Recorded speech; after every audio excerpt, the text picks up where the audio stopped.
Hello my friends, how are you? Welcome to my channel. We still explain how to use Signal Private Messenger. Today we will learn how to make a vibrate notification on Signal app. Let me show you how can we do that. First, click on Signal app icon.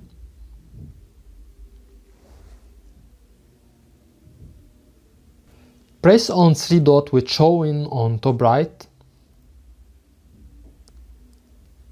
Click on Setting.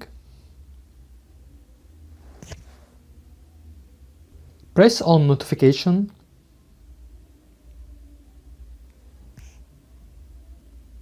Before you active Vibrate, you have first to press on Notification to activate.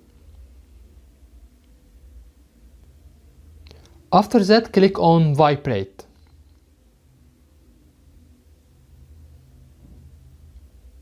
Now you already active vibration. That's all.